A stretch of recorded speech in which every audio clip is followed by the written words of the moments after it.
Olá, Zen Lovers! Seja muito bem-vindo ao Zencast Animal. O episódio de hoje fala sobre um tema difícil, um tema que nenhum tutor quer enfrentar, mas que muitos acabam vivendo: o diagnóstico de câncer em um pet.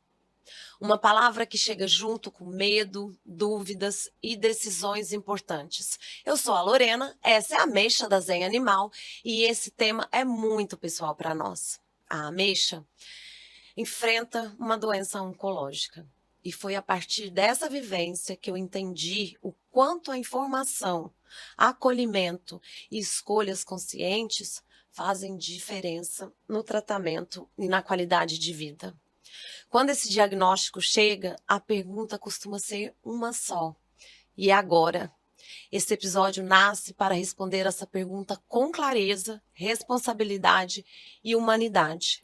Aqui a gente fala de ciência, de prática clínica real e de como diferentes terapias podem caminhar juntas, sempre com foco no bem-estar e na individualidade de cada paciente.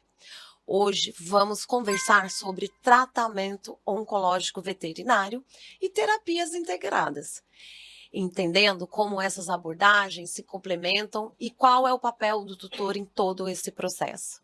E para isso, eu recebo duas médicas veterinárias convidadas, que atuam diretamente na oncologia veterinária e recomendando cuidado integrativo. Elas lidam todos os dias com diagnósticos desafiadores.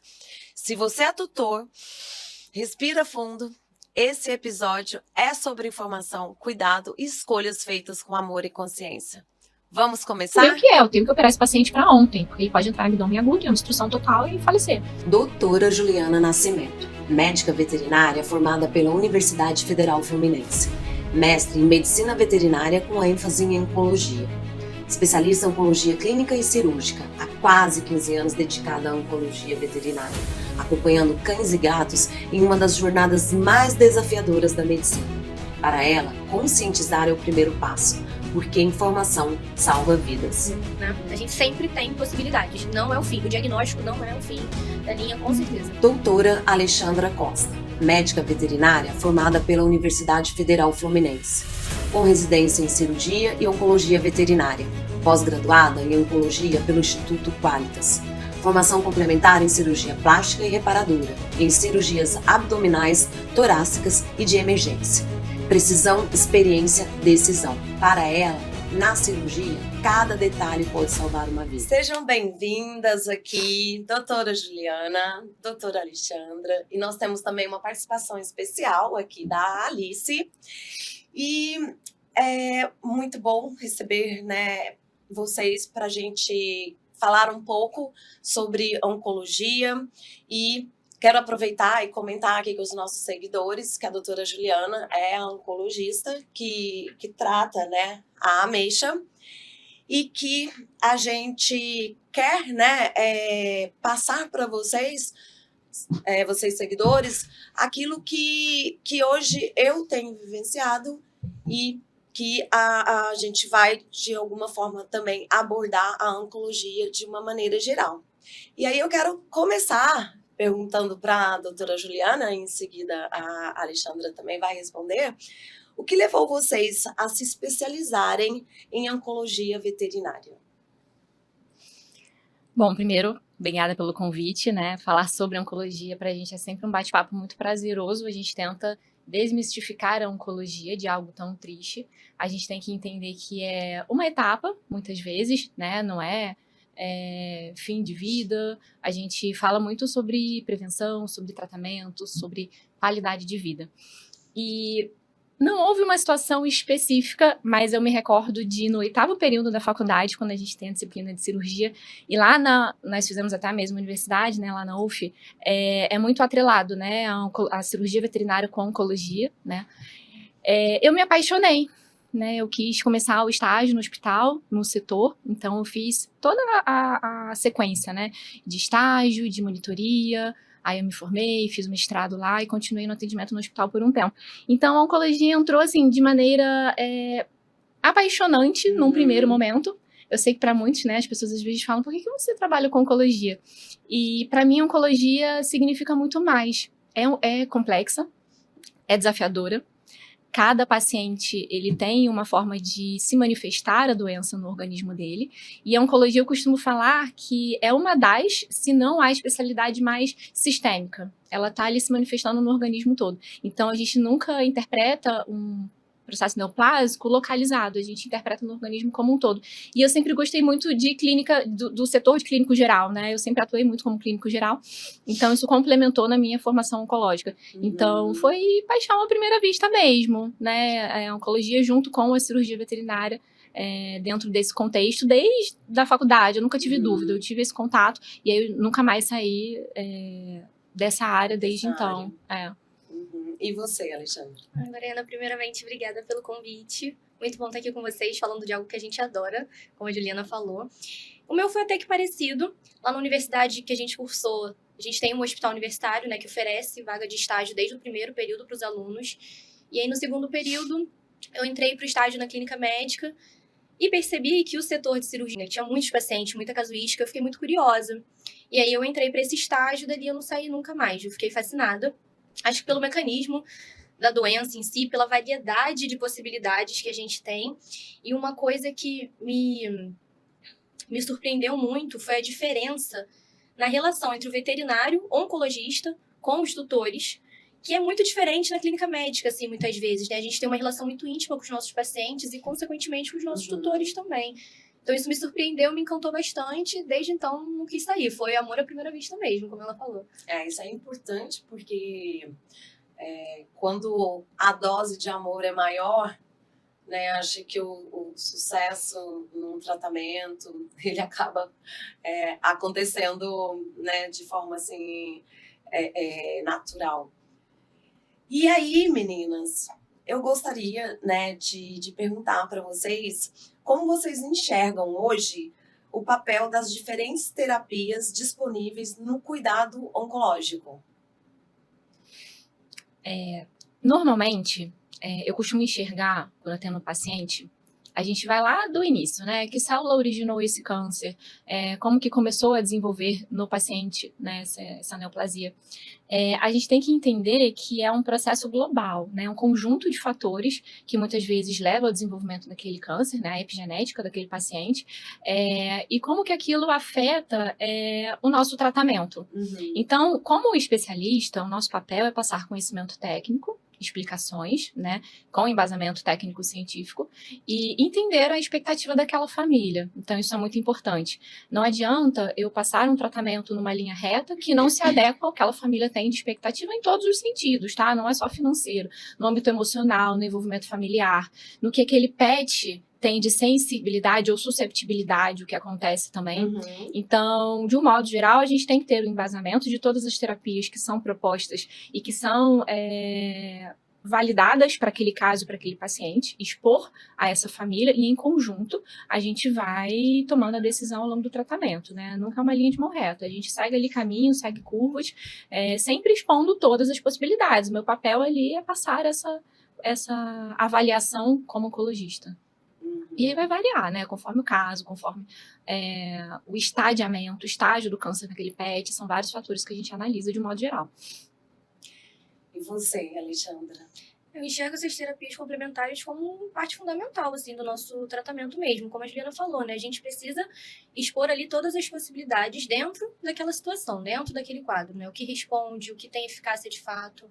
E como a gente disse anteriormente, pelo fato do câncer se tratar de uma doença sistêmica, eu vou ter muitos outros sinais, muitos outros sintomas relacionados ao câncer, né? Mas não no local do câncer propriamente dito.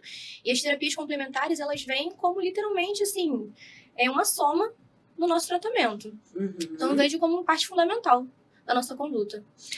A ameixa, quando, né, foi descoberto o carcinoma nela, o primeiro veterinário que eu consultei, ele já estudou o caso dela e logo já fez a indicação de terapias para fazer essa complementação, né, dar mais qualidade de vida, aumentar a imunidade dela. Então, a gente só começou com ele mas ele já recomendou um plano individualizado para ela. Como que vocês constroem um plano de tratamento individualizado para cada paciente? Assim, no primeiro momento, respondendo e até linkando com a sua pergunta anterior, eu uso uma frase que é meio clichê, mas particularmente eu acho que faz às vezes as pessoas entenderem que é uma batalha. Então, a gente vai utilizar todas as armas que a gente tem contra essa doença, porque é uma doença muito forte, né? O câncer, ele tenta sempre estar à frente do organismo do animal, né? Ele tenta fugir do sistema imunológico, ele tenta driblar, né, qualquer mecanismo de apoptose, enfim, de morte celular. Então, por ser uma batalha, a gente tem que expor todas as possibilidades, e aí sim, né, expondo essas possibilidades, a gente vai fazer um planejamento. Num primeiro momento, a gente tem que ter um diagnóstico. Quase sempre é possível. Em alguns casos, a gente tem possibilidades diagnósticas também pela dificuldade de se fazer, né, efetivamente um diagnóstico. Mas, uma vez esse diagnóstico estabelecido, a gente tem que entender como que o câncer está naquele momento no organismo do animal. Então, isso é o que a gente chama de estadiamento oncológico, que é basicamente entender, tá bom, ela tem um câncer de mama, né, vamos supor. Beleza, aquele câncer está localizado, ele já teve uma disseminação, quais outros órgãos estão comprometidos, esse animal está em sarcopenia, em caquexia, como que está o estado nutricional, que é muito importante, se fala pouco na veterinária. Então, a gente soma todos esses fatores para ter uma linha de raciocínio e faz o que a gente chama de planejamento terapêutico, seja cirúrgico, seja complementar, seja uma quimioterapia, seja uma radioterapia. Então, a gente estabelece a partir de uma análise geral. Por isso que não tem como a gente ter um protocolo para todos os pacientes, tem que ser individualizado. Cada paciente vai chegar para a gente num estadiamento diferente, né? Então, geralmente, a gente envolve todas essas informações. Bacana. Eu acho que além do estadiamento, né, de entender a extensão da doença no corpinho mesmo do paciente, a gente tenta compreender todo o cenário que ele vive também, né? Às vezes eu tenho ali uma proposta que seria o ideal, digamos assim, o que eu tenho maior chance de sucesso, mas não é possível por algumas questões. Então, a gente precisa ir caminhando conforme a possibilidade daqueles responsáveis também. Acho que é meio que isso, né? Analisar cada paciente de forma individual. Seja pela doença, pela ótica da doença, né? Entender a doença naquele paciente, seja a ótica também mais virada para o pessoal, né?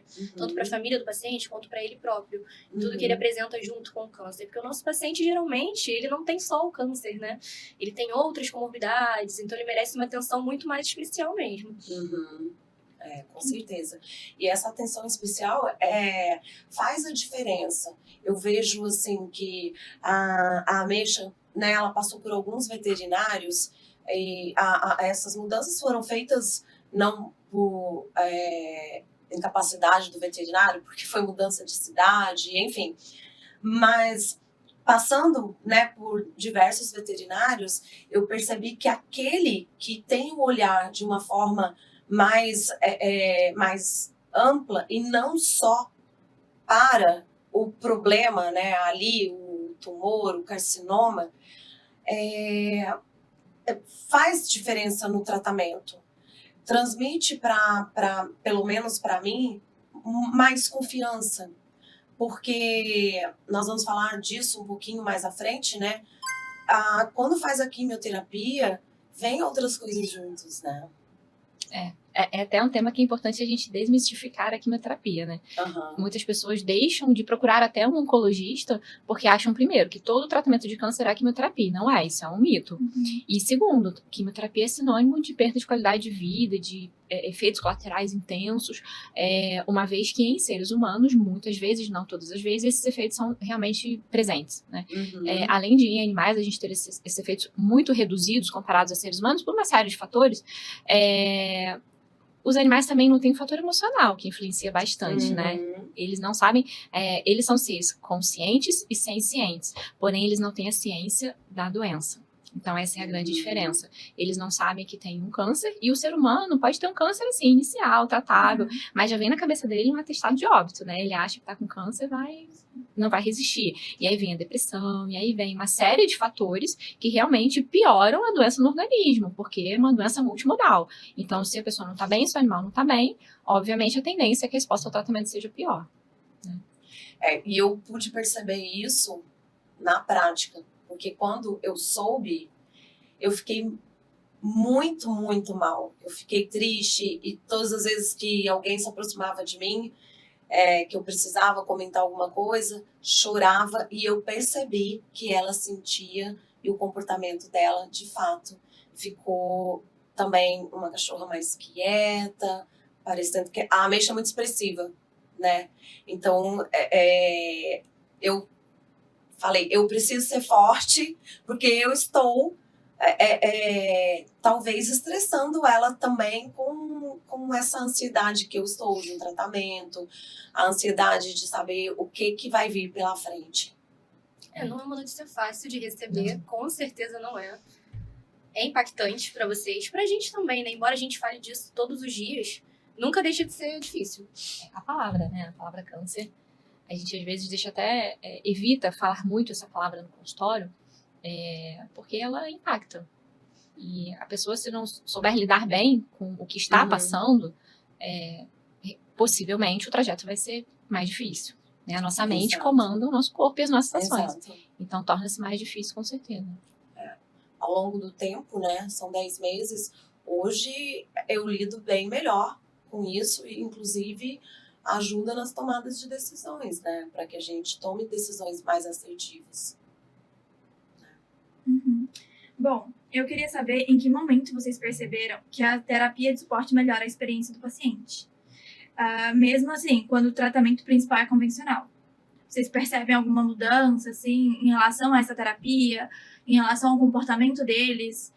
Se dá uma melhorada mesmo, assim, no tratamento de câncer com eles? Sim, sem dúvida. Né? Como qualquer tratamento, existem vários fatores que a gente leva em consideração. Por exemplo, uma quimioterapia, que a gente já começou a falar sobre o tema. Ela pode ter efeitos colaterais? Pode. Né? A gente tem que ser sempre honesto. Mesmo que sejam reduzidos, eu tenho pacientes mais sensíveis e tenho pacientes que podem desenvolver alguns efeitos colaterais. Então, a gente vai blindar com fármacos preventivos. Né? Estou falando só de efeitos colaterais de um tratamento convencional? Não, estou falando de, muitas vezes, medicina integrativa, como o viscoalbum, que você tem falado bastante, como suporte imunológico, suporte nutricional, que é muito importante. Hoje, todo paciente oncológico, ele indicado, encaminhado para um suporte nutricional. Antigamente só se falava isso naquele paciente sarcopênico, caquético, que já está basicamente pele e osso, né? E aí vamos tentar salvá-lo. Mas não, hoje em dia a gente já tem um suporte muito maior em relação a isso. Então, acho que a Lê, não sei o que ela pensa em relação, mas eu acho que a gente tem muitos pensamentos parecidos, né? Eu acho que todas essas ferramentas que a gente tem, né, de suporte, a gente começa a usar, acho que desde a nossa primeira consulta.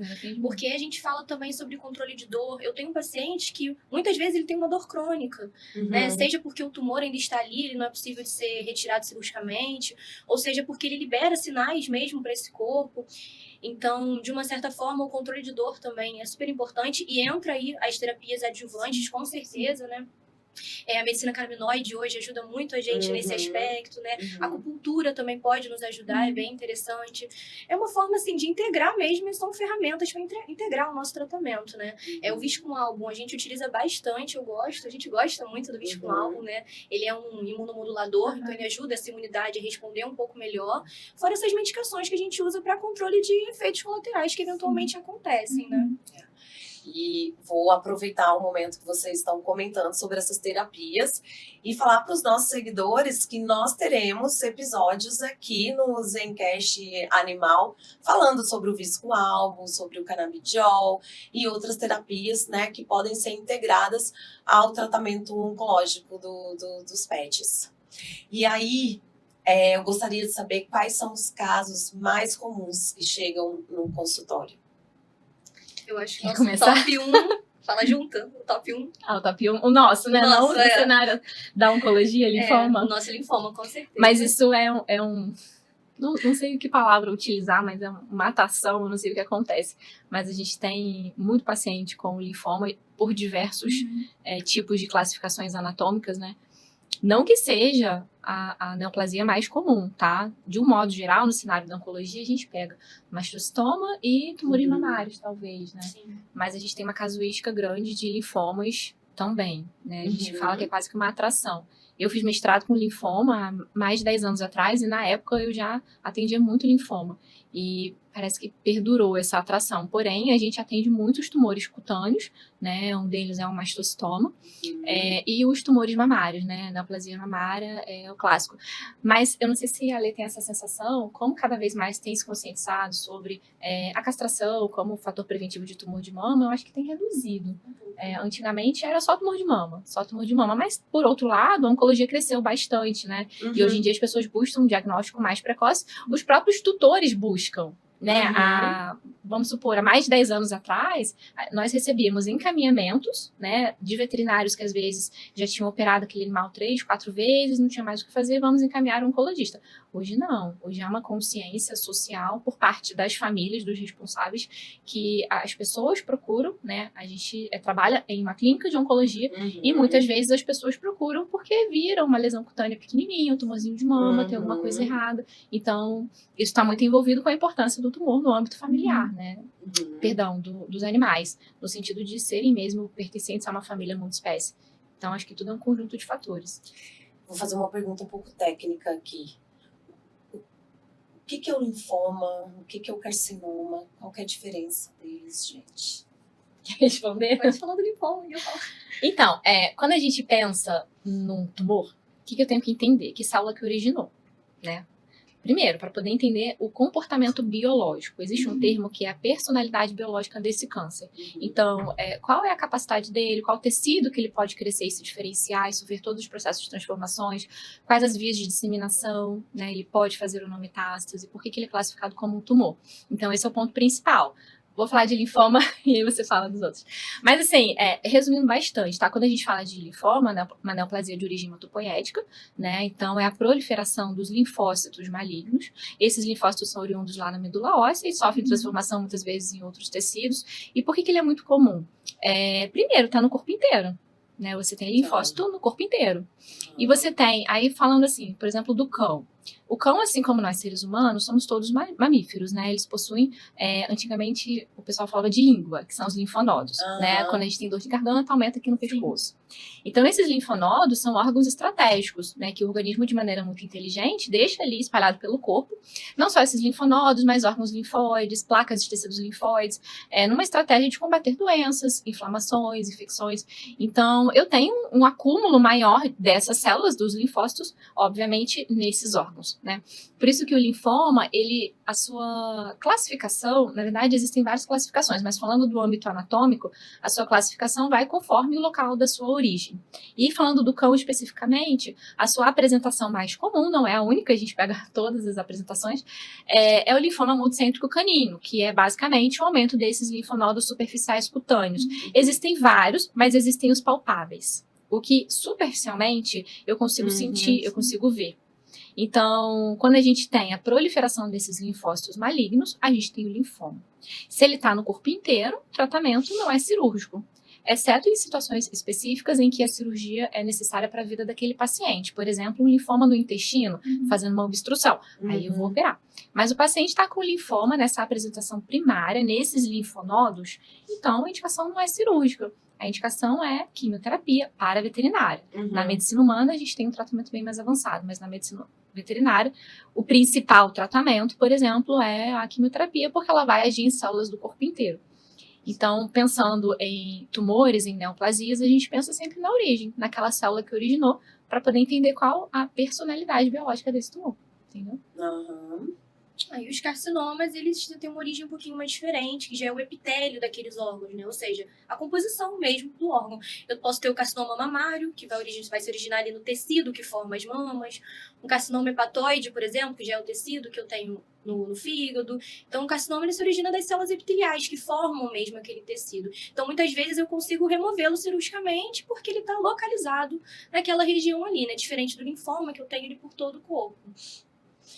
E aí, a ameixa, quando eu descobri, não dava para saber quando ela, né, aquele carcinoma começou e foi se desenvolvendo. Mas de imediato já levei e a gente iniciou o tratamento. Mas, em geral, em que situação o responsável pelo PET né, chega com ele lá para vocês? Aí varia bastante conforme o tipo tumoral, né? Vamos falar da ameixa. A ameixa tem um carcinoma urotelial, que ele é na bexiga, na vesícula urinária. Então não é um diagnóstico fácil. E normalmente não é um diagnóstico precoce. A grande questão é essa. Quando você tem um carcinoma, conforme ele falou, né? Ele vai se desenvolvendo. Quando ele está in situ, é ali inicialzinho, está ali localizado numa única camada. E ele é cutâneo, por exemplo, ou ele é numa glândula mamária, é palpável, muitas vezes. Ele é mais fácil de ser perceptível. Mas quando ele está dentro de uma bexiga, você vai visualizar inicialmente. Se visualizar, muitas vezes você não vai visualizar nessa fase inicial, se você por acaso fizer uma ultrassonografia, né? Por isso que os exames preventivos são muito importantes. Eu atendi um paciente exatamente ontem, com suspeita de carcinoma urotelial, fez uma ultrassonografia agora em janeiro, um tumor de 3 centímetros. Eu sempre peço para ver os exames anteriores. Em agosto do ano passado, de 2025, ele tinha na mesma topografia que o tumor está se desenvolvendo, um espessamento da vesícula urinária. O espessamento pode ser muita coisa. Pode ser cistite, uma inflamação associada ou não com um processo infeccioso.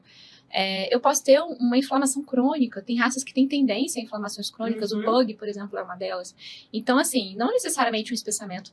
A gente que trabalha com oncologia malda tudo, né? Você vê qualquer alteração de camadas, assim, de espessamento, a gente já fica um pouquinho em alerta.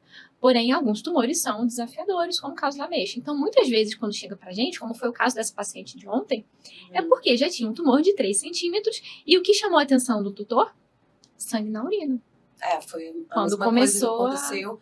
E a ameixa também foi por aí, 3 centímetros, 3 centímetros e meio. É quando os exames, muitas vezes, já visualizam melhor aquela imagem mais sugestiva de um processo neoplásico, né? Porque antes disso, pode suspeitar de muita coisa. E quais são as primeiras dúvidas, assim, os principais questionamentos aí dos pais de PET quando eles ficam sabendo do diagnóstico? Eu acho que a primeira dúvida que eles querem saber é quanto tempo de vida Eu pensei a mesma coisa. eles têm. Que é A uma primeira resposta muito difícil de Eu se não dar. gosto de falar. E a gente não tem como dizer, né? Porque cada paciente é individual. A gente ainda vai iniciar ali a terapêutica, a proposta de tratamento. Precisamos avaliar como ele vai responder, como é que vai ser esse caminho. Então, acho que a primeira dúvida é essa. Quanto tempo de vida. E por mais que a gente tenha, muitas vezes, dados de literatura, né, muito embasados, né, muitos estudos falando, um tumor X tem 6 meses de sobrevida, 1.400 dias de sobrevida. Você falar isso por uma família que acabou de receber um diagnóstico é perigoso, né? Primeiro, porque aquilo é um dado de literatura. Na prática, eu já vi coisas inimagináveis, tá? Eu já vi um osteosarcoma que tem uma sobrevida clássica de 6 meses durar 2 anos. É o comum? Não. Mas acontece? Acontece. E se eu falo para aquela família que esse tumor tem uma sobrevida pela literatura de 6 meses, você está ligando literalmente um relógio na cabeça daquela família. E aí é muito difícil. Entende? É perigoso. A gente trabalha com o emocional das pessoas. Então a gente tem que ter uma consciência também emocional muito grande.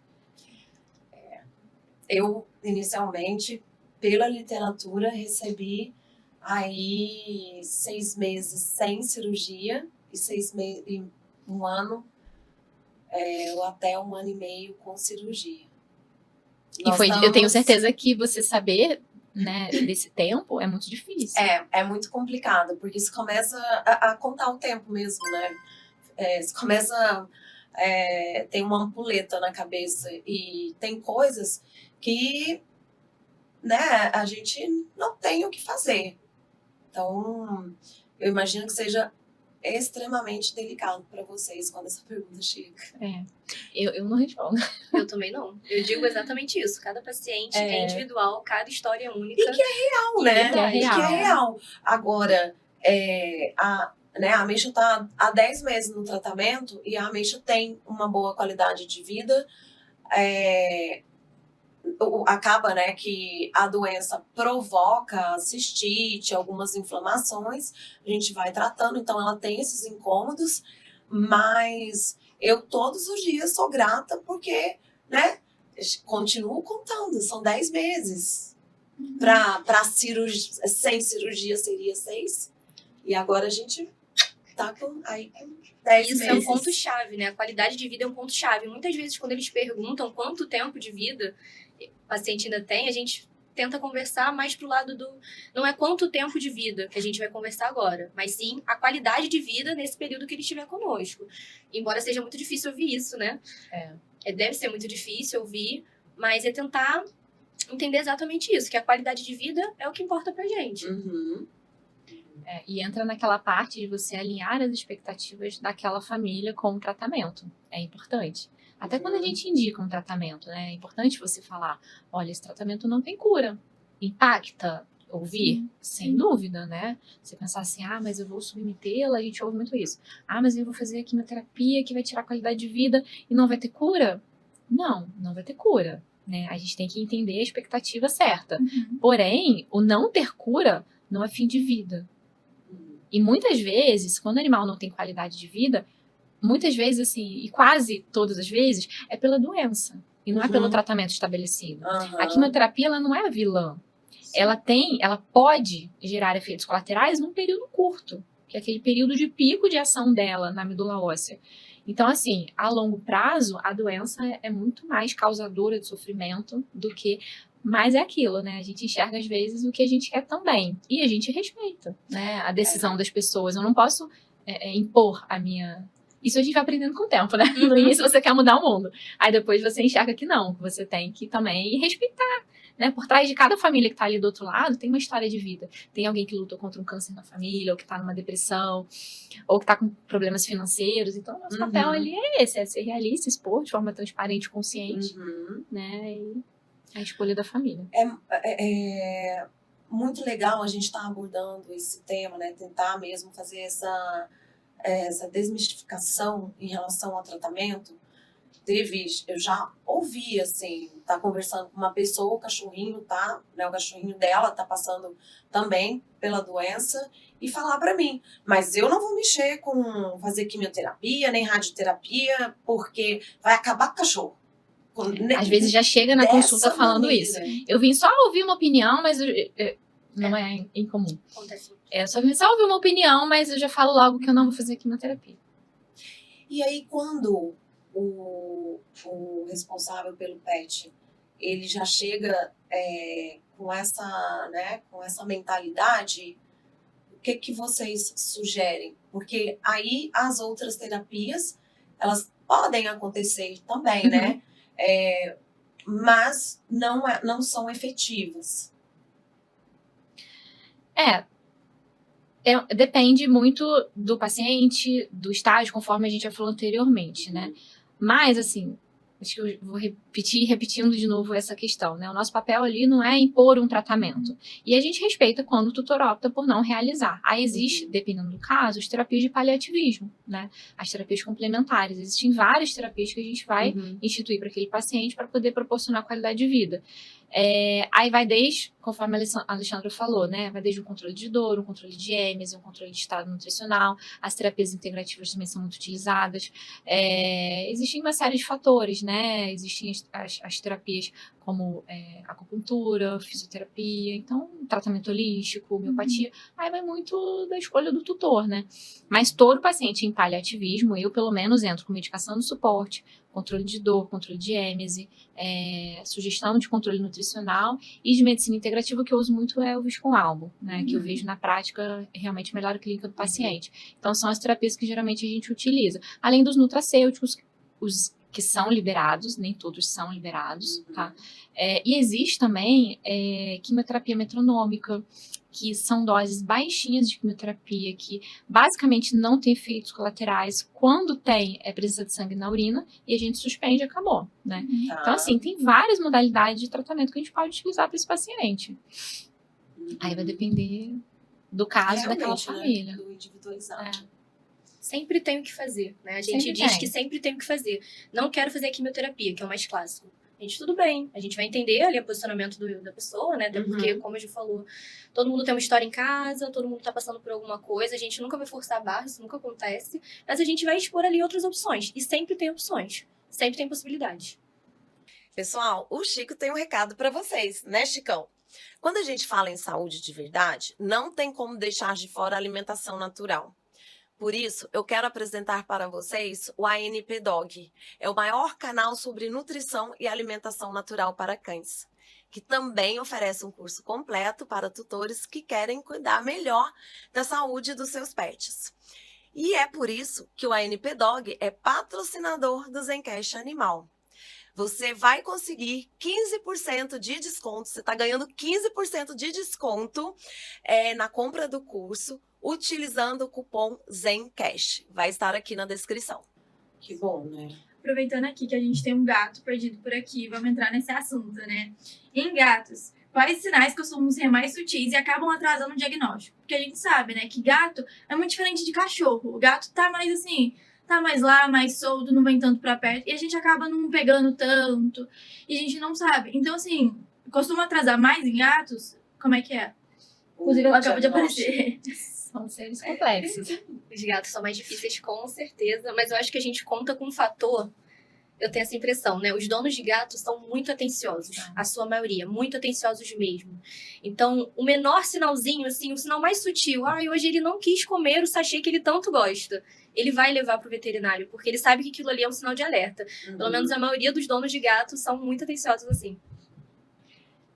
Os gatos são seres metódicos. Eu tenho 4. Cada um tem uma personalidade diferente.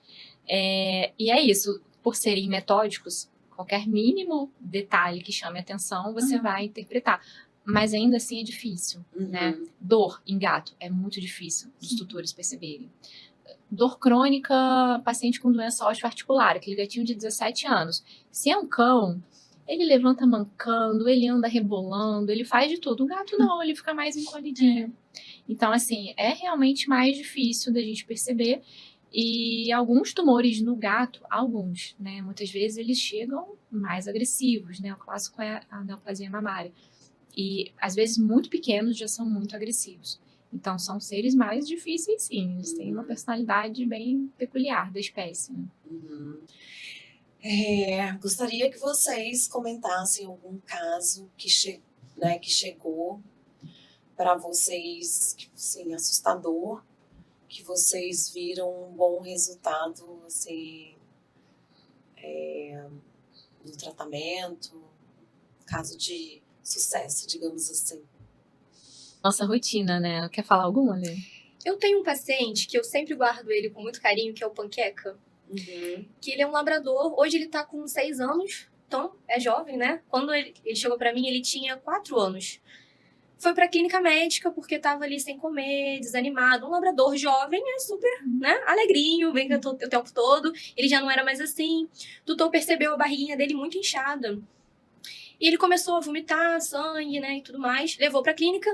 Quando foi fazer uma ultrassonografia, o veterinário não viu nada na barriga, porque tinha uma massa que encobria todos os órgãos, uma massa muito grande, mais de 10 centímetros, né? E aí, então, ele foi para cirurgia. Na verdade, eu pedi um exame mais minucioso, que é a tomografia, mais detalhado, e nem a tomografia conseguiu fechar a origem daquela massa. Ela não conseguiu dizer pra gente onde ela se originava, porque ela era muito grande, ela cobria todo o abdômen. E aí fomos para a cirurgia exploratória, né, que literalmente é explorar esse abdômen e tentar remover essa massa inteira, sem dar essa certeza para o responsável, porque nem a tomo conseguiu dizer para a gente a origem. Então a gente podia realmente abrir aquele abdômen e não conseguir remover tudo. Mas no momento que a gente abriu, a massa era tão grande que ela literalmente deu uma puladinha assim para fora, né? E ele tinha um histórico de ter sido castrado jovem, mas terem retirado só um testículo. E eu perguntei por que só tiraram um testículo, né? E o responsável falou que o outro estava dentro da barriguinha. Então não tiraram. Então isso acendeu um alerta de que aquilo ali, aquela massa enorme, podia ser um testículo já transformado. Né? Já podia ser um E câncer viram tumores mesmo. enormes mesmo. E cresce rápido, né? Dito e feito, a gente conseguiu remover a massa inteira, foi para o exame histopatológico, fizemos a biópsia, né? E veio ali que era realmente um câncer de testículo.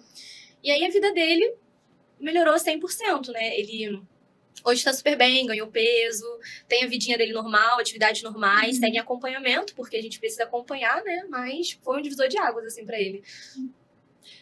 Ai, que boa notícia aí pro Panqueca e pro responsável, né? E uma situação que tinha tudo para desanimar, né? Sim, no tratamento. Com certeza. Paciente jovem, o que é aquilo ali na barriga, né? Tão grande. E nem tudo que aparece, né? É importante a gente falar isso também. Recentemente eu operei a Júlia, uma paciente nossa. Ela, na verdade, estava em consulta oncológica para neoplasia mamária, né? A gente já estava programando uma mastectomia dela, tinha um nódulo cutâneo, tem ainda, né? E mais uma neoplasia mamária. E aí, na ultrassonografia, foi visualizado um nódulo no baço grande, já com, se eu não me engano, mais de 4 centímetros. Sendo que ela tinha uma ultra muito recente que não tinha nada. Então, nesse caso, a gente sabia que era um tumor que estava crescendo rápido, e o baço é um órgão extremamente sensível, né? Eu falo que ele é uma esponja de sangue. Qualquer neoformação acima ali de 2 centímetros, o risco de ruptura é muito grande. E se romper, a gente faz um sangramento interno, uma hemorragia, o paciente vem a óbito. E nessa, o tutor muito atencioso, ele já de cara falou, não, vou marcar a cirurgia. Quando eu falei do risco de ruptura, aí marcou assim, menos de uma semana depois. Aí abortamos um pouquinho a parte da neoplasia mamária e priorizamos essa questão do baço, né? E no dia que foi feita a cirurgia, possivelmente o tumor tinha rompido poucas horas antes. Por quê? Uma ruptura de baço, o paciente, infelizmente, não resiste muito tempo. É uma hemorragia muito aguda. E na hora da cirurgia, até levei um susto, porque ela estava bem clinicamente, ela não tinha sinais de ruptura, mas eu tinha muito sangramento na cavidade, eu tinha uma hemorragia importante, então aquela ruptura tinha acontecido há pouquíssimas horas, então aquela cirurgia naquele momento salvou a vida dela. Ok, né, ela ficou bem, se recuperou bem, saiu a histopatologia. Era uma hiperplasia linfóide, ou seja, um processo benigno, que o tratamento é retirar o baço, acabou. Tinha hematoma, hiperplasia linfóide e hematopese extramedular, que é uma condição que deixa o baço mais sensível, e esse hematoma, se eu não me engano, ela tinha histórico de uns 2 anos antes, algum trauma, tinha uma questão assim. Em resumo, naquele momento, né, a cirurgia foi na hora certa, no momento certo, salvou a vida dela. Se fosse no dia seguinte, possivelmente a chance de óbito seria muito grande.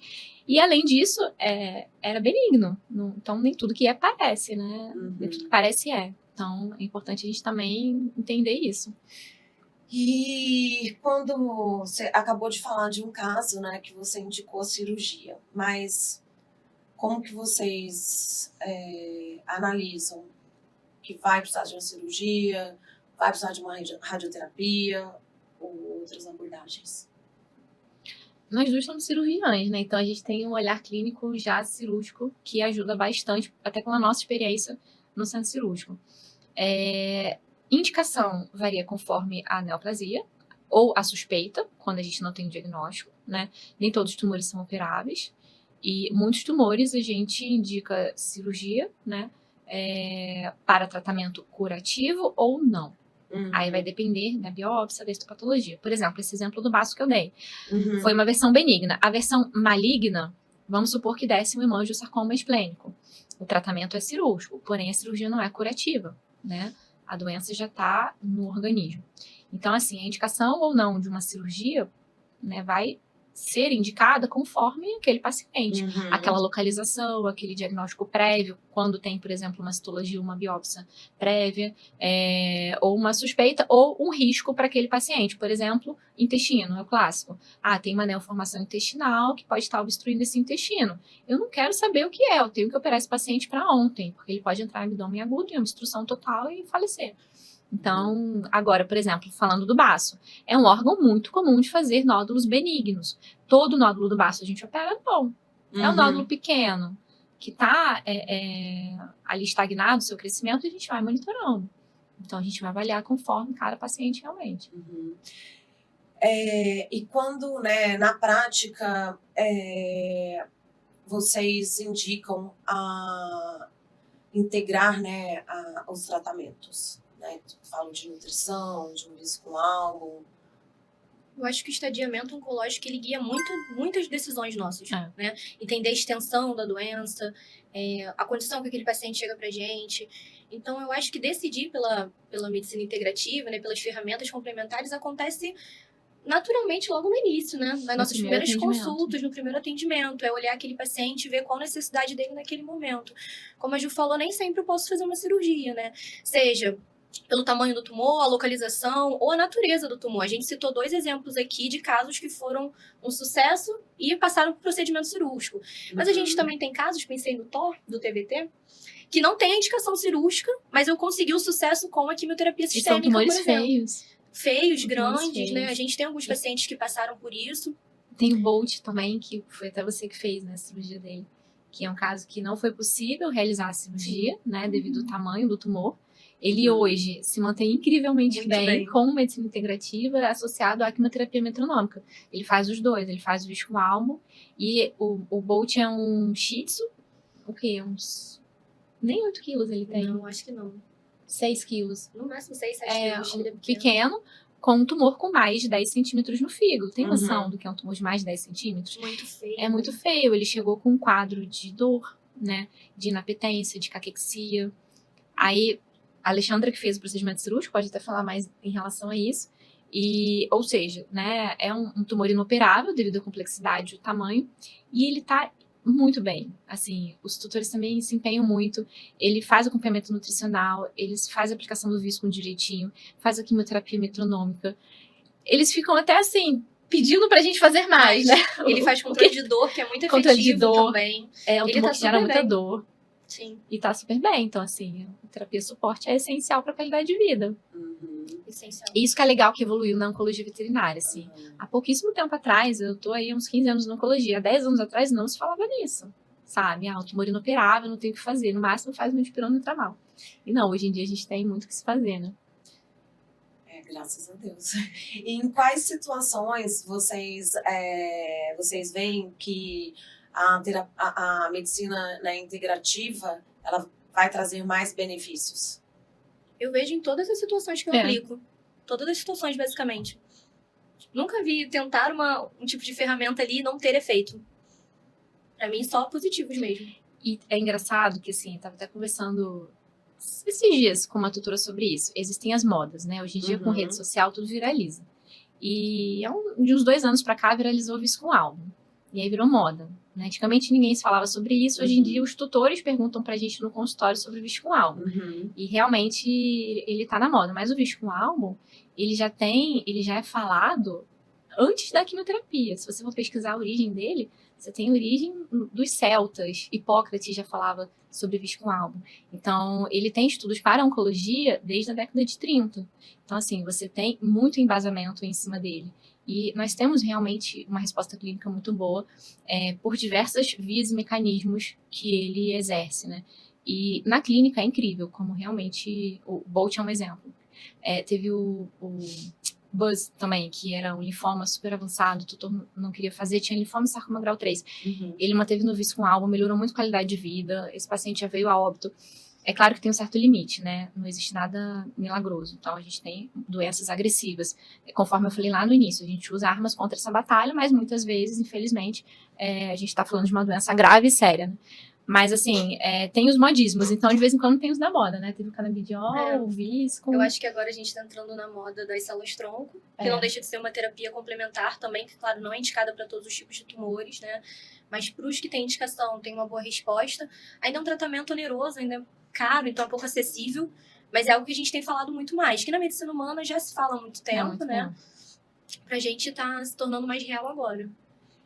E tem, assim, vocês têm exemplos de coisas que o responsável pelo PET inclui no tratamento por conta própria e que ele não deveria estar fazendo aquilo? Infelizmente, temos. Melhor não comentarmos alguns para não gerar intrigas, mas sim, tem situações chás. Eu gosto de medicina integrativa, mas eu acho que tudo tem que ter um embasamento, né? Mas a gente tem que ter cautela com o que se utiliza, né? Eu tive uma cliente uma vez que falou assim, eu vi que é muito bom utilizar chá de cebola. Isso já tem muitos anos. Hoje em dia todo mundo sabe que não pode dar cebola para animal. Mas Gente, chá de cebola. E a pessoa dava e acreditava aquilo fielmente. Dó do cachorro, que deve ser horrível. Deve ser muito ruim. Mas independente disso, é tóxico. Então, assim, mas temos cenas... Eu acho que tem que ter cuidado ao extrapolar o que vem da medicina humana. Né? Porque é comum a gente fazer esse paralelo, obviamente. O meu primo, meu tio foi tratado com um tal remédio e ele ficou bem. No humano isso pode acontecer, né? Mas para o animal talvez não seja o melhor. A gente tem a questão dos chás, que realmente é comum. O chá de quiabo também. Chá de quiabo, clássico também, para cinamodes. E temos a questão dos antiparasitários, né? A medicação para vermes mesmo, né? Que em alguns momentos na medicina humana se parece eficaz para algumas coisas e as pessoas extrapolam um pouquinho. Até recentemente. até recentemente para uso Lembrei. veterinário, e é muito arriscado, porque se a gente não tem ali pesquisa, e se a gente não tem estudo que comprove a eficácia, e que também não comprove pra gente os possíveis efeitos colaterais, eu tô literalmente testando, né? E eu não posso fazer isso com um animal, usar ele como um exemplo ali para experimentação. Pode ser arriscado, né? E às vezes o tutor, às vezes não, eu acredito que o tutor faça isso por preocupação mesmo. Às vezes é frustrante a gente estar passando ali pelo processo de tratamento e o paciente não tá bem, ou não tá tendo aquela resposta ideal, seja pela natureza do tumor, por exemplo, né? Então ele começa, de fato, a procurar outras ferramentas. E aí que a gente É um cai. desespero, né? Sim, que Buscar é alternativas. compreensível, né? E a gente cai nessa cilada de extrapolar algumas coisas que podem ser, no final, mais arriscadas do que E nunca deixar de pedir a opinião de um especialista. Tá? Eu tive um caso também recentemente, bem semelhante, que foi um carcinoma que evoluiu para um carcinoma inflamatório mamário, família maravilhosa, se empenhava a fazer de tudo, mas já tinha exatamente isso, experiência de um familiar utilizando um desses chás naturais, que inicialmente o tumor reduziu, realmente, pelo relato dele, e parecia ter reduzido, mas possivelmente reduziu ali a inflamação, né, você não tratou o tumor. E esse caso específico era um tumor de mama, que se tivesse sido operado naquela época, o animal estava vivo hoje, né? O tumor progrediu, evoluiu para um carcinoma inflamatório, que é um subtipo específico, o pior, assim, infelizmente evolui para óbito muito rápido, não tem o que fazer. Nesse caso, é apenas controle de dor, de qualidade de vida mesmo. Então, tem casos que são perigosos. Então, assim, tá na dúvida, pergunta por um especialista. E não tenha vergonha, porque às vezes as pessoas ficam sem graça, né, de comentar o que tá fazendo, o que tá dando. Mas, assim, a gente não tá ali para julgar, em hipótese alguma. A gente tá ali para entender. E se eu não tiver um conhecimento, porque às vezes vem com substâncias naturais que eu nunca ouvi falar, eu falei, eu vou pesquisar, eu vou entender que substância é essa. Acontece também, né? Eu recebi algumas sugestões. Tenho certeza. E que eu conversei, no caso, como era uma coisa natural, conversei com a médica, né, a especialista em homeopatia. Ela falou, olha, sei que diminui, mas tem um grau de toxicidade muito grande. Você quer correr o risco com a ameixa? Então, a gente precisa reforçar. Gente, não automedique um animal, né? Converse, não ache que se é para humano vai dar certo, para o pet, que isso não é verdade, coisas sim, coisas não. Além de que aquilo que sim tem também, né, uma dosagem, um peso, um volume completamente diferente para o pet. Com certeza. Aí torna-se perigoso, né? Aí o tutor tá na maior boa vontade, buscando alternativas e acaba colocando a vida em risco, realmente, do paciente. Ou deixando de tratar corretamente, né? E as terapias, muitas vezes, são complementares, tá? Quando a gente fala de terapia complementar, não é tratamento único. Não é? A gente tem que entender o contexto e poder associar, né? Não achar porque o chá de tal substância vai salvar a vida do meu animal, eu vou negligenciar a possibilidade de cirurgia, de quimioterapia ou de outros tratamentos. Então, é sempre um contexto. Na oncologia, a gente tem que entender isso, é uma doença grave. Sim. Não, eu queria pedir para vocês compartilharem um exemplo real em que a associação de terapias fez diferença na resposta clínica ou no bem-estar do pet. Vocês têm algum exemplo? Eu acho que o próprio Bolt que a gente falou, né? Um ótimo exemplo. Ele é um exemplo clássico de paliativismo, de um tumor inoperável, uma doença grave, séria. O câncer tá ali nele. E ele teve até redução. Não é comum, quando a gente busca uma terapia, às vezes, alternativa no paliativismo, a gente fala de forma honesta, olha, eu estou associando quimioterapia metronômica, viscoálbum, suporte nutricional, o objetivo não é diminuir esse tumor, até pode ter uma redução ali de 10%, 20%, depende do tumor, mas não é comum, muitas vezes, nesse caso, por exemplo, do Bolt, que é uma malformação hepática, é raro você ter uma redução, e ele teve redução mesmo, assim. Significativa. Ele é um excelente exemplo. Um excelente exemplo, porque a lesão dele é muito grande, né? Quando a gente entrou com ele em cirurgia, a Tomo, mais uma vez, né, ali, infelizmente ela não conseguiu dizer qual era a origem, porque o fígado dele é dividido, né, em vários lobos, que a gente chama, como se fossem vários pedacinhos. E às vezes eu consigo definir qual lobo eu tenho aquele nódulo, e às vezes não. O dele era tão difuso por todo o fígado que a gente não conseguia saber de onde ele vinha, né? Muito grande mesmo. Então, a resposta dele foi fenomenal. E quais são os efeitos da quimioterapia? Depende. Os efeitos Efeitos colaterais. Né? colaterais. depende do protocolo, né, do tumor, do câncer, né, do estadiamento daquele paciente. Por exemplo, é um paciente renal, é um paciente hepatopata, cardiopata. Então, a gente tem que entender o estado geral daquele paciente. Mas, assim, falando de uma maneira bem ampla, né, a gente pode ter EMES, enjoo, né, náusea. Quase sempre não tem, porque a gente entra com fármacos preventivos, então isso ajuda muito. A ameixa a gente utiliza, né? Então, isso blinda, é o famoso blindar os sintomas. Dependendo do quimioterápico, ele pode ser leucopênico, fazer mielossupressão, né, de medula, baixar as células do sangue. Diarreia, farmacodermias cutâneas também podem acontecer. Queda de pelo, as pessoas perguntam muito, né? A maioria não tem. Eu posso ter uma queda. Queda completa, eu tive um só. Você já teve? Eu tive uma só também, que era um cachorro mais peludo, um pelo mais longo. Nunca tive essa minha era uma poodle. Poodle branquinha. Caiu tudo, nasceu ruivo. Porque o meu era uma poodle, meio nasceu champanhe. ruivo. Meio champanhe. Isso Humano mesmo. muda, né, o cabelo quando nasce. Sim. Eu pego muito aquela alopecia, assim, os bulldogs fazem muito. Como se, pra quem não conhece, parece que tem uma alergia na pele, digamos assim. A Meisha não teve nada de queda, né? Não, graças Não a Deus. teve. Não. Eu tive um paciente recentemente que perdeu as vibriças.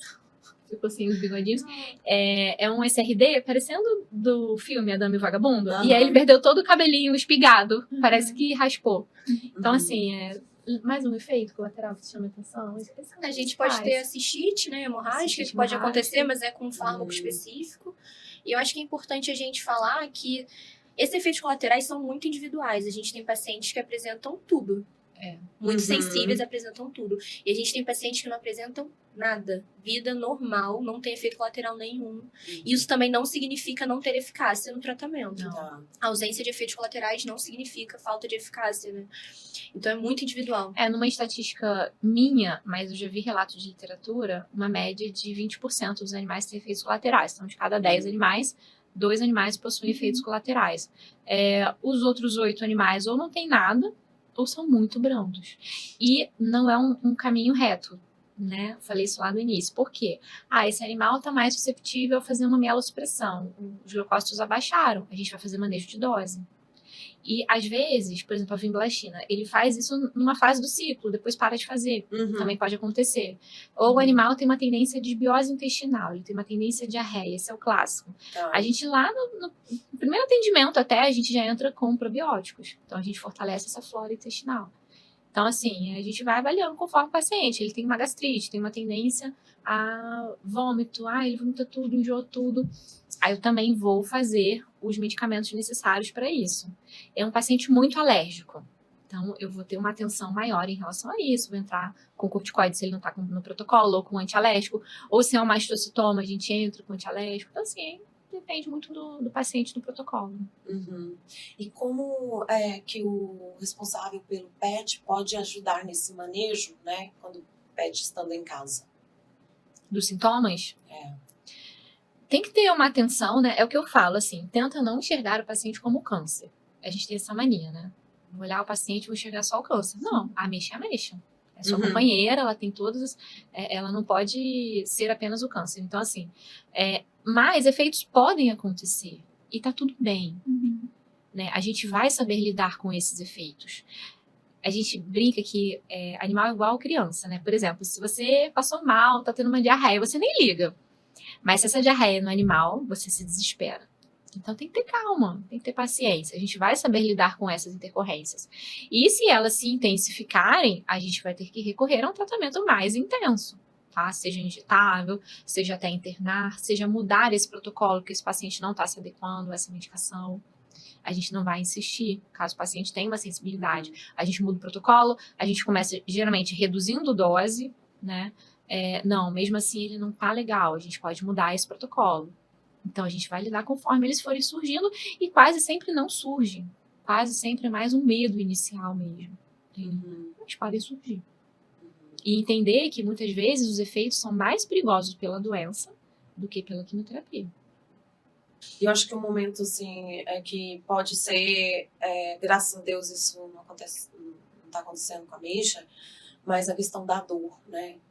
Como que vocês manejam isso e controlam A gente tem, né, fármacos hoje em dia com uma boa ação no controle de dor.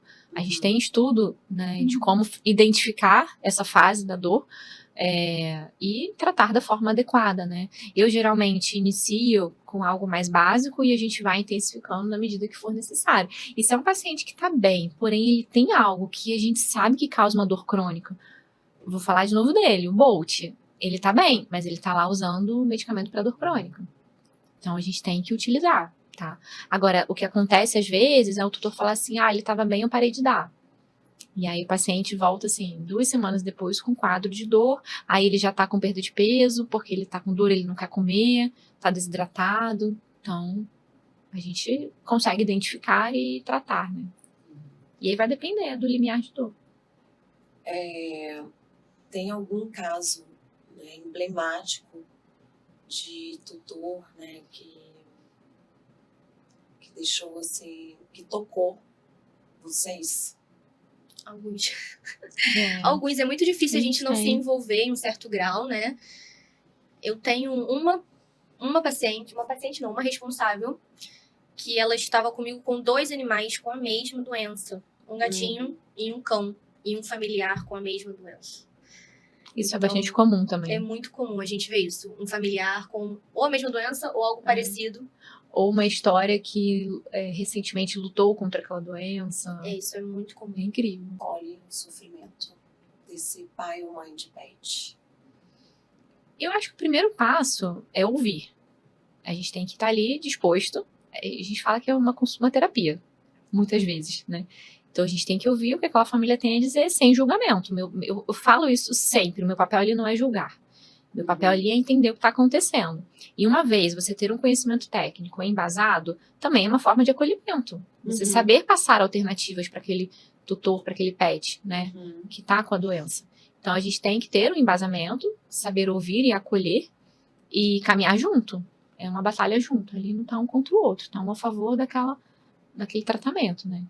Então, acho que a principal forma de acolhimento é essa, que é o foco do nosso trabalho, inclusive. É acolhimento. E tem alguma coisa, assim, que vocês acham, né? Acreditam que o tutor, ele precisa saber, mas ele nunca pergunta. Né? Algo que não passou pela cabeça dele e que é importante que ele saiba. Eu acho, a gente até conversou sobre isso, porque os tutores têm muitas dúvidas, né? E elas vão surgindo ao longo dos dias, porque é normal.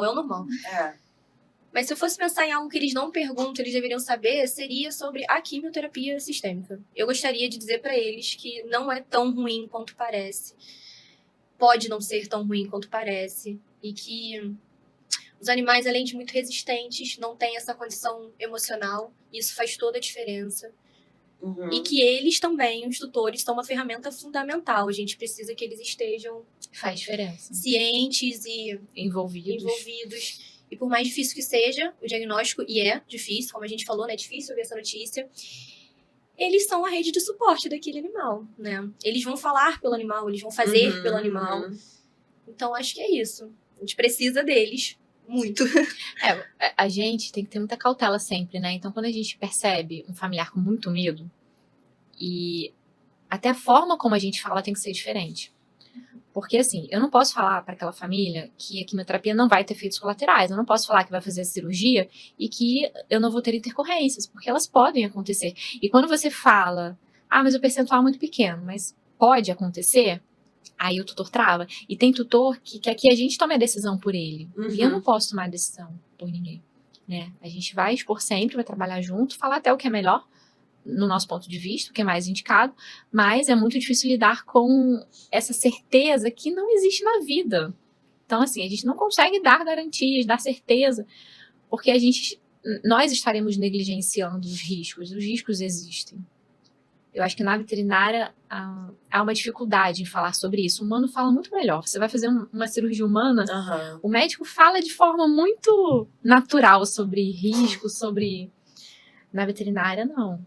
Até o veterinário tem medo de falar sobre isso. Não vou falar muito para não perder a cirurgia. Não, tem que falar, tem que ser transparente. O doutor tem que entender. Por exemplo, intercorrência em cirurgia oncológica. Paciente com metástase. É raro. paciente está cheio de metástase pulmonar, a gente faz a cirurgia, é raro. Mas eu preciso falar dos riscos. E eu não posso falar para aquele cliente que, não, vai dar tudo certo, sabe? Não vai acontecer nada. A gente tem que falar.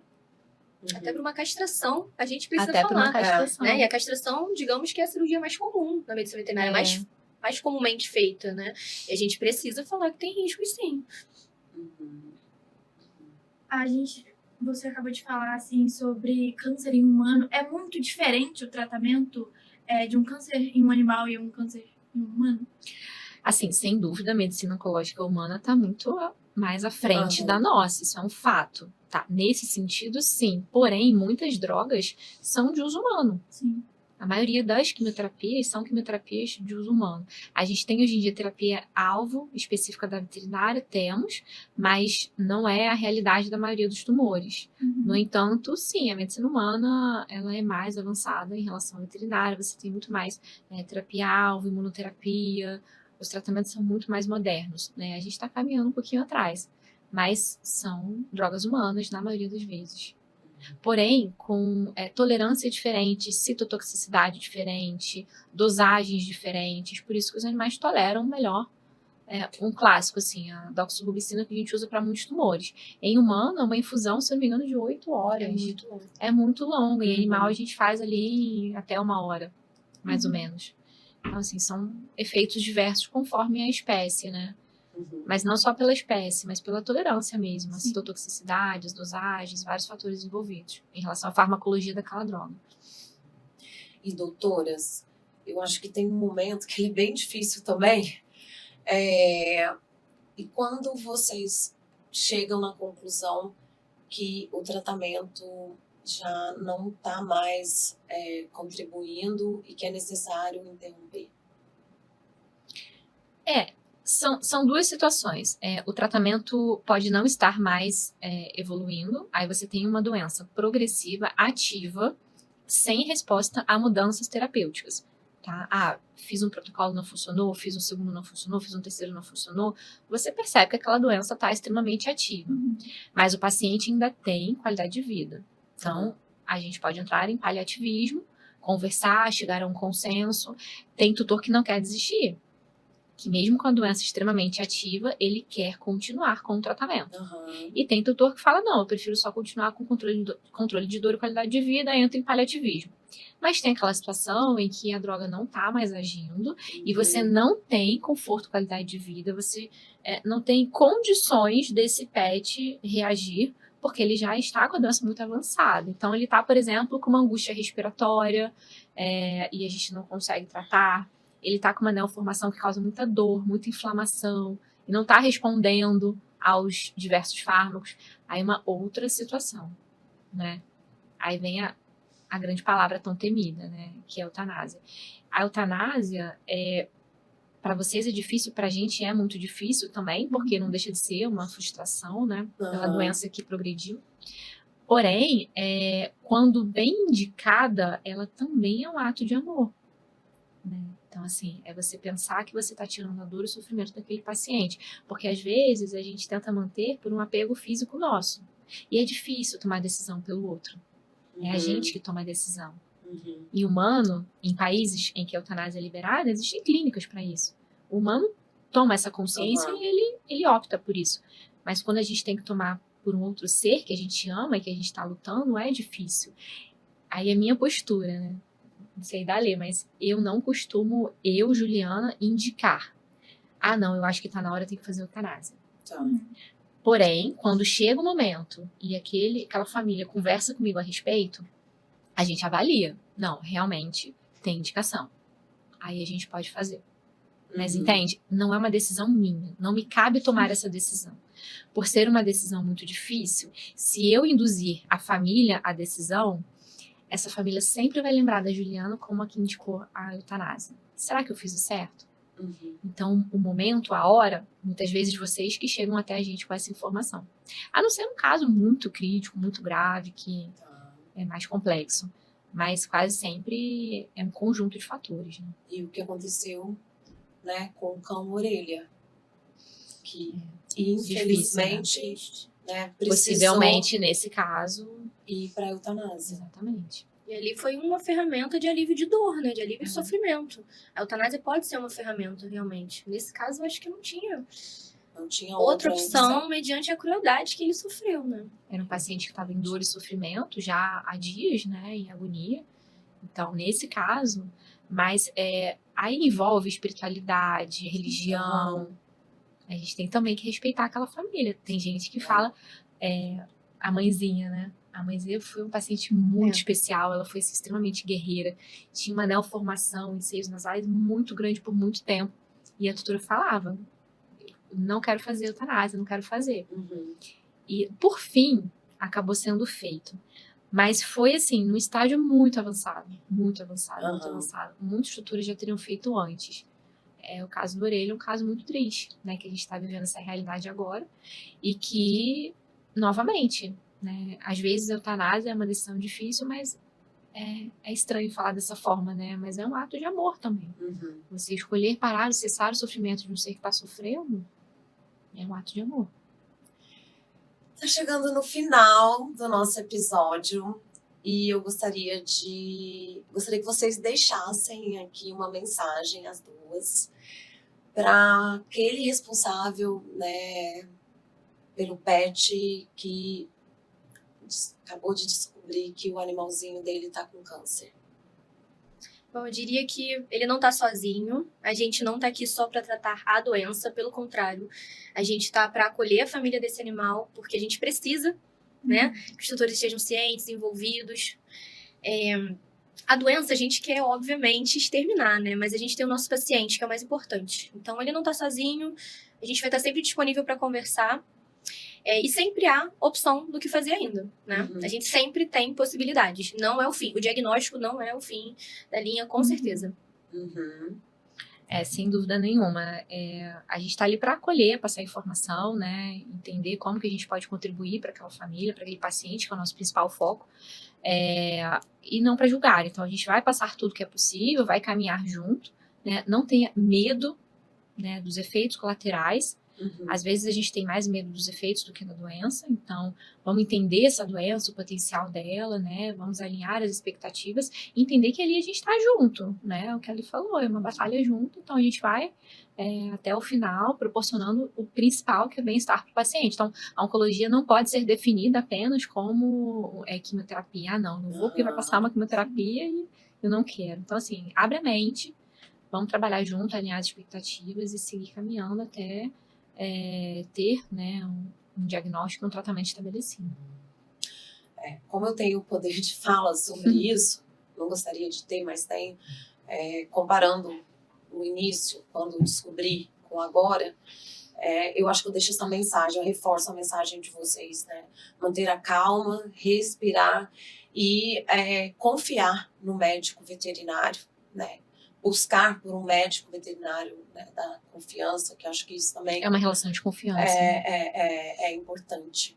E muito obrigada pela presença de vocês, por vocês estarem aqui contribuindo, né, com a medicina veterinária e indicando as terapias integrativas também, que para a gente aqui na Zen Animal é super importante. E para você, Zen Lover, que nos assistiu ou nos ouviu até agora, se você está passando por isso, saiba que a gente está aqui para acolher vocês. Podem ir no nosso Instagram, fazer perguntas e compartilhe com aquela pessoa que você sabe que também precisa, né, dessa aula que teve aqui hoje com duas especialistas em oncologia. E não deixe de se inscrever no nosso canal e curtir, compartilhar, que vai ser muito importante para a gente conseguir levar essa mensagem no máximo de pessoas possíveis.